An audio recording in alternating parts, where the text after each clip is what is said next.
نحمده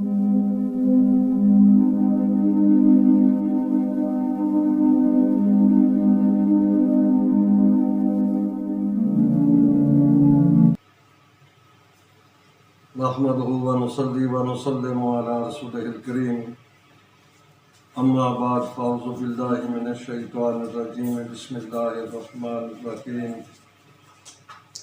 ان الله وملائكته يصلون على النبي يا ايها الذين امنوا صلوا عليه وسلموا تسليما الصلاة والسلام عليك يا سيدي يا رسول الله وعلى آلك واصحابك یا سیدی یا حبیب اللہ۔ حضرات محترم، آج کی ہم اس مختصر سی نشست میں حضور علیہ السلام پر درود و سلام بھیجنے کے کچھ فضائل اور کچھ مسائل پر گفتگو کریں گے۔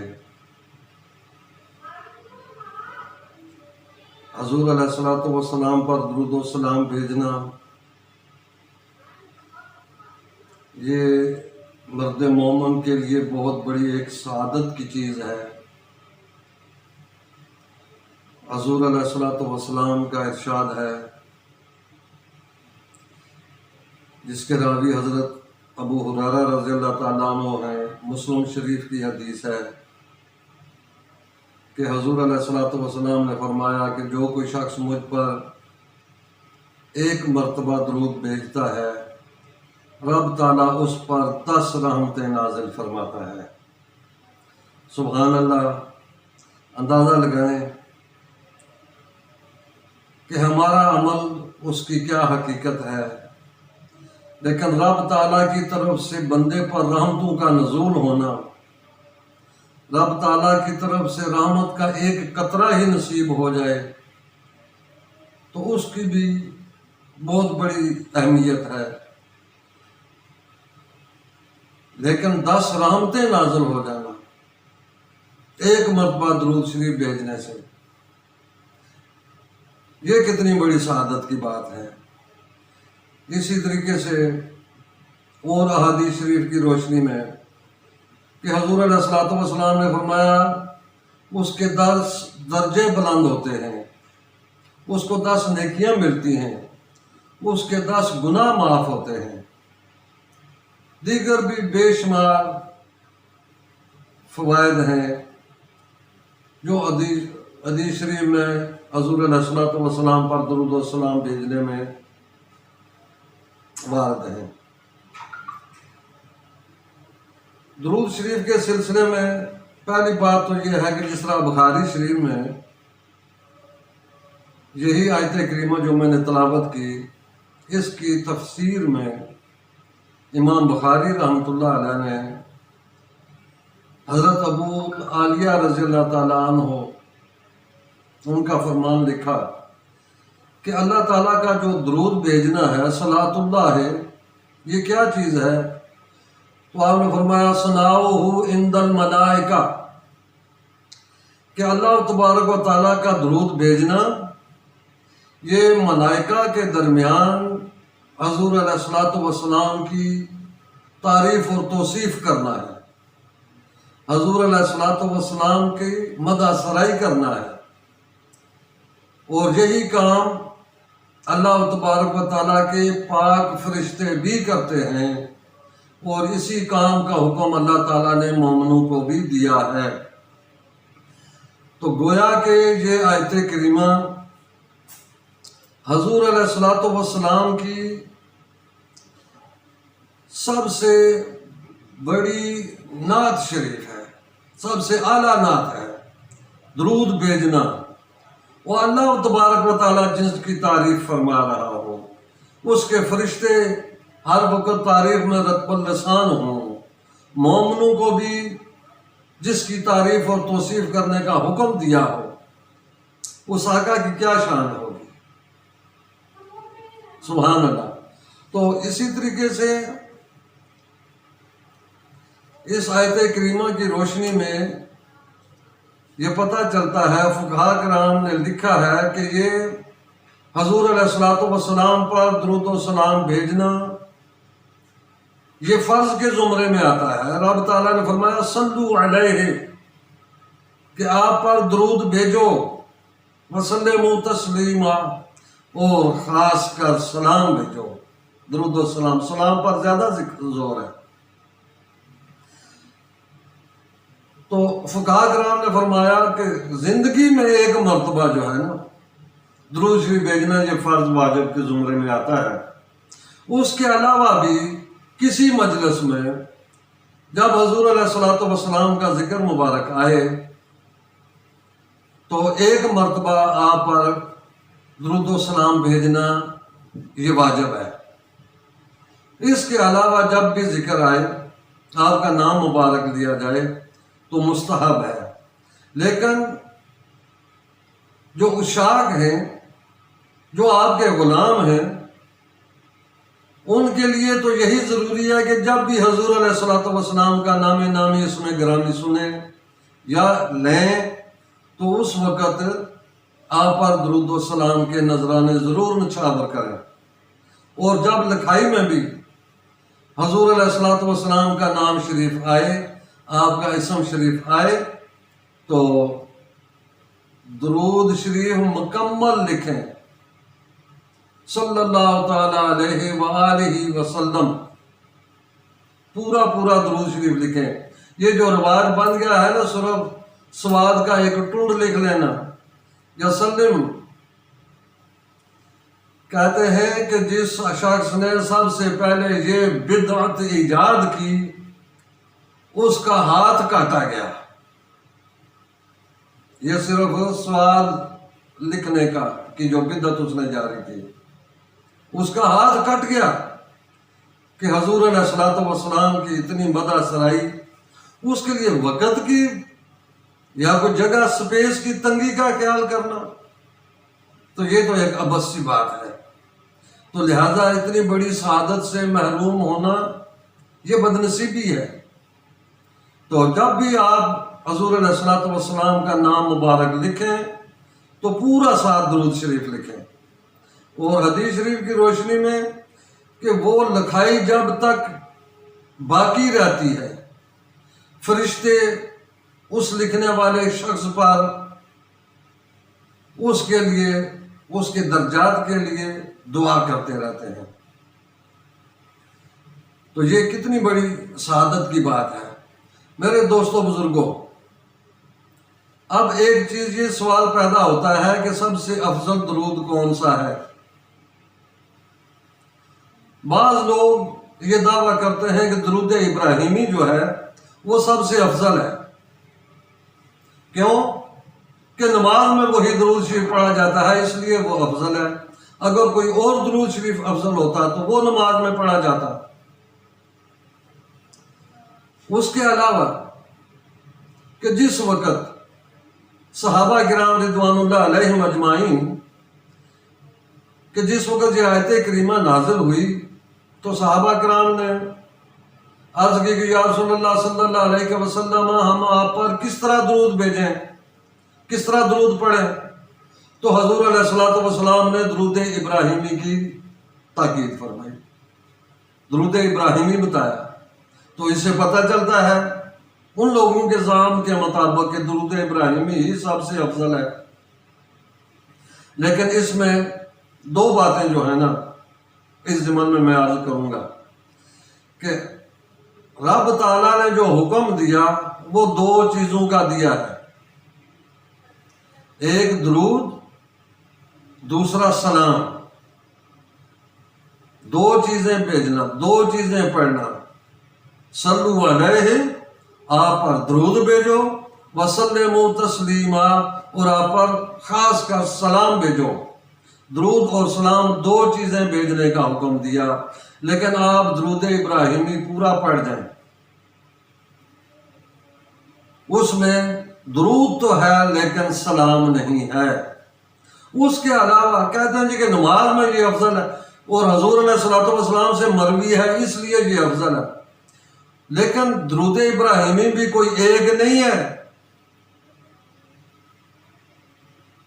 مولانا اشرف علی تھانوی صاحب درود شریف پر ان کی ایک 4 ورقہ کتاب ہے زاد السعید، اس چھوٹی سی کتاب میں انہوں نے کوئی 40 کے قریب درود ابراہیمی لکھے ہیں جو مختلف صیغوں سے مروی ہیں۔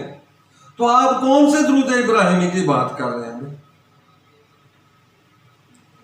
درود ابراہیمی بھی تو مختلف ہے، کئی ایک ہے، لیکن کہ جو نماز میں پڑھا جاتا ہے تو لیکن نماز کے باہر تو وہ نامکمل ہے، وہ مکمل نہیں ہے، کیونکہ رب تعالیٰ نے جس طرح 2 چیزوں کا حکم دیا، ایک درود کا ایک سلام کا۔ درود ابراہیمی میں درود تو ہے مگر سلام نہیں ہے، لیکن نماز میں وہ مکمل ہے، اس لیے کہ نماز میں پہلے سلام السلام علیکہ ایھا النبی ورحمۃ اللہ وبرکاتہ، وہ سلام جو ہے وہ اتحیات میں آ گیا، تو باقی رہا درود، وہ درود ابراہیمی میں آ گیا۔ لہذا نماز میں تو وہ درود شریف مکمل ہے، مگر نماز کے باہر وہ مکمل نہیں ہے، وہ رب تعالیٰ کا جو حکم ہے وہ پورا نہیں ہو رہا اس درود شریف سے۔ تو لہذا آپ کو ایسا درود شریف پڑھنا ہوگا نماز کے علاوہ کہ جس میں درود بھی ہو اور سلام بھی ہو، اور ساتھ حضور علیہ الصلوۃ والسلام کی آل پر بھی درود ہو، ان کا بھی ذکر ہو، جس طرح کہ امام ابن حجر مکی رحمۃ اللہ علیہ نے الصواعق المحرقہ شریف میں یہ ایک روایت لکھی ہے کہ حضور علیہ الصلوۃ والسلام نے فرمایا لا تصلوا علیہ صلاۃ البترا، کہ مجھ پر نامکمل درود نہ بھیجا کرو۔ عرض کی گئی یا رسول اللہ صلی اللہ علیہ وسلم وما صلاۃ البترا، کہ یہ نامکمل درود یہ کون سا ہے؟ تو حضور علیہ الصلوۃ والسلام نے فرمایا کہ تم یہ کہو کہ اللہم صلی علی محمد اور خاموش ہو جاؤ، تو یہ نامکمل ہے۔ بلکہ آپ نے فرمایا کہ بلکہ تم اس طرح کہو اللہم صلی علی محمد وعلی آل محمد، یعنی حضور علیہ الصلوۃ والسلام کے ساتھ آپ کی آل پاک کا ذکر کرنا، آپ کی آل پر بھی درود بھیجنا، یہ بھی حضور علیہ الصلوۃ والسلام کی طرف سے ایک منشا اور مراد ہے۔ اور علماء فرماتے ہیں کہ سب سے مکمل درود وہ ہے کہ جس میں حضور علیہ الصلوۃ والسلام کا ذکر ہو، آپ کی آل پاک کا ذکر ہو، اور آپ کے صحابہ کرام کا بھی ذکر ہو، اور درود کے سلام کے ساتھ ساتھ سلام کا بھی ذکر ہو، وہ مکمل وہ افضل درود گنا جائے گا۔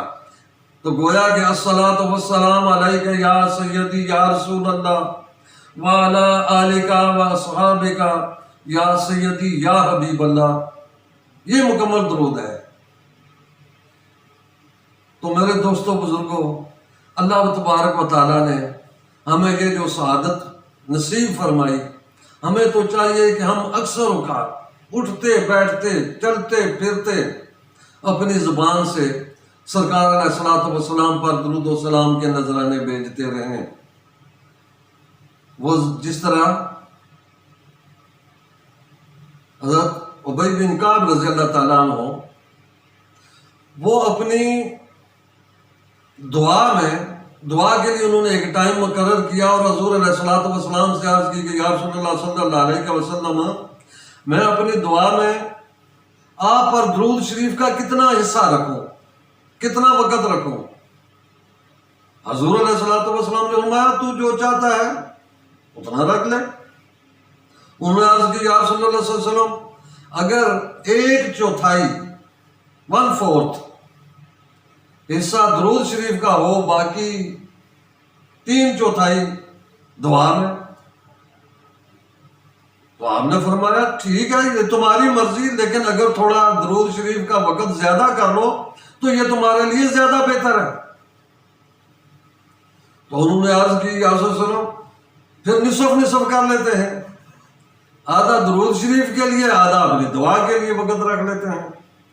حضور علیہ الصلوۃ والسلام نے فرمایا ٹھیک، لیکن جیسے تمہاری مرضی، لیکن اگر درود شریف کا حصہ تھوڑا اور زیادہ کر لو تو یہ تمہارے لیے بہتر ہے۔ تو انہوں نے عرض کی کہ پھر 3/4 جو ہے یہ درود شریف کے لیے رکھ لیتا ہوں، 1/4 اپنی دعا کے لیے۔ اور فرمایا تمہاری مرضی، لیکن اگر درود شریف کا حصہ اور زیادہ کرو تو یہ تمہارے لیے اور زیادہ بہتر ہے۔ تو انہوں نے پھر عرض کی کہ یا رسول اللہ صلی اللہ علیہ وسلم، تو پھر میں سارا وقت جو ہے یہ درود شریف پر ہی رکھ لیتا ہوں، درود شریف ہی کے لیے رکھ لیتا ہوں، دعا نہیں کرتا، سارا کا سارا وقت درود شریف میں ہی گزار دیتا ہوں۔ تو حضور علیہ الصلوۃ والسلام نے فرمایا کہ اگر تو ایسا کرے گا تو یہ تیرا جو عمل ہے یہ تیرے تمام فکرات سے نجات کا ذریعہ ہے، اللہ تبارک و تعالیٰ سے بخشش کا ذریعہ ہے۔ تو میرے دوستوں بزرگوں ذرا غور کریں کہ صرف درود شریف ہی پڑھنا دعا مانگنے والے سے زیادہ بہتر اجر حضور علیہ الصلوۃ والسلام خوشخبری دے رہے ہیں۔ تو ہمیں بھی چاہیے کہ ہر وقت اٹھتے بیٹھتے چلتے پھرتے حضور علیہ الصلوۃ والسلام پر درود و سلام کے نذرانے پیش کریں۔ اور الحمدللہ ہم تو اہل سنت جو ہیں یہ تو درود و سلام کی محفلیں سجاتے ہیں، اذان سے پہلے بھی، اذان کے بعد بھی، نماز کے بعد بھی، جو بھی کوئی جلسہ 11ویں شریف کا ہوا، میلاد شریف کا ہوا، کوئی اور جلسہ جلوس ہوا، ساتھ درود و سلام کے نذرانے۔ تو بعض لوگوں نے جو ہے نا اس وجہ سے کہا جی کہ یہ جو سنیوں کی جماعت ہے نا یہ تو صرف درود و سلام کی جماعت ہے، لیکن میں کہتا ہوں کہ الحمدللہ یہ بھی ہماری سعادت ہے کہ غیر لوگ ہمیں درود و سلام والی جماعت کے تانے دے رہے ہیں۔ حالانکہ حضرت امام زین العابدین رضی اللہ تعالیٰ عنہ آپ نے فرمایا کہ کثرت سے درود و سلام پڑھنا یہ اہل سنت کی نشانی ہے۔ امام سخاوی نے القول البدیع میں یہ روایت جو ہے نا یہ نقل کی ہے، حضرت امام زین العابدین رضی اللہ تعالیٰ عنہ کا قول کہ کثرت کے ساتھ درود و سلام پڑھنا یہ اہل سنت کا شعار ہے، اہل سنت کی نشانی ہے۔ تو الحمدللہ سنی بنے، پکی بنے اور حضور علیہ الصلوۃ والسلام پر زیادہ سے زیادہ وقت میں درود و سلام کے نذرانے پیش کریں۔ اللہ تبارک و تعالی ہمیں اس پر ہمیشگی کرنا نصیب فرمائے۔ وما علیہ الا البلاغ۔